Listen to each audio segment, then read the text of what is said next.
Hi second graders, I miss you. I hope you're having fun at home. I'm excited to continue our read aloud through doing some videos.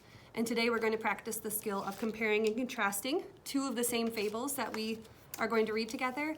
And as I'm reading, I want you to be listening for the parts of a fable. So be listening for the moral of the story, what the characters are learning. Think about the foolish character and the wise character, and also be thinking about the characters in the setting. So let's get started. Okay, the first story I have is from Aesop's Fables by Anne McGovern, and I want you to read along if you can. Try to zoom in so you can read along with me. We're reading A Fox and the Stork. A fox invited a stork to dinner and slyly served the stork nothing but thin soup in a shallow dish. The fox lapped up his soup easily, but the poor stork could only wet the end of her long bill. She left the fox's house as hungry as she had arrived. "I am so sorry," said the fox with a crafty smile, "that my soup was not to your liking." "Oh, do not apologize," said the stork. "Would you do me the honor of dining with me next week?" The fox consented and arrived at the stork's house, looking forward to a good meal.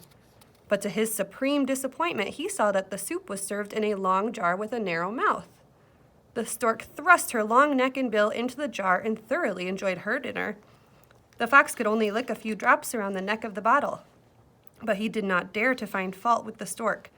He understood only too well why she had served his soup in this way. And the moral of this story is right here in bold. It says, "Do unto others as you would have them do unto you." So you can see that the fox was the foolish one and the stork was the wise one. That was one version, and the second version I'm going to read you is from Ayano and Mai. It's the same story, but we're going to be listening for some similarities and some differences. So read along. There once was a time when the fox and the stork were very good friends. One day, the fox invited the stork to dinner and decided to play a joke on her. He served soup in a shallow dish. The fox could easily lap this up, but the stork could barely wet the end of her long bill in it and finished her meal as hungry as when she began. I'm already noticing some similarities. The fox said, "I'm sorry the soup is not to your liking." "No need to apologize," said the stork. "I hope you will return the visit. Come and dine with me soon." So the day came when the fox came to visit the stork. When they were seated at the dinner table, all that there was to eat was contained in a long-necked jar with a narrow mouth. The fox couldn't insert his snout, so all he could do was lick the outside of the jar, and this time it was the fox who went away hungry. It's a little illustration to go with it too.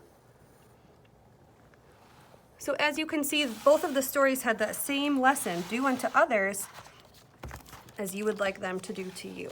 So remember that as we're trying to remember the morals to become better people.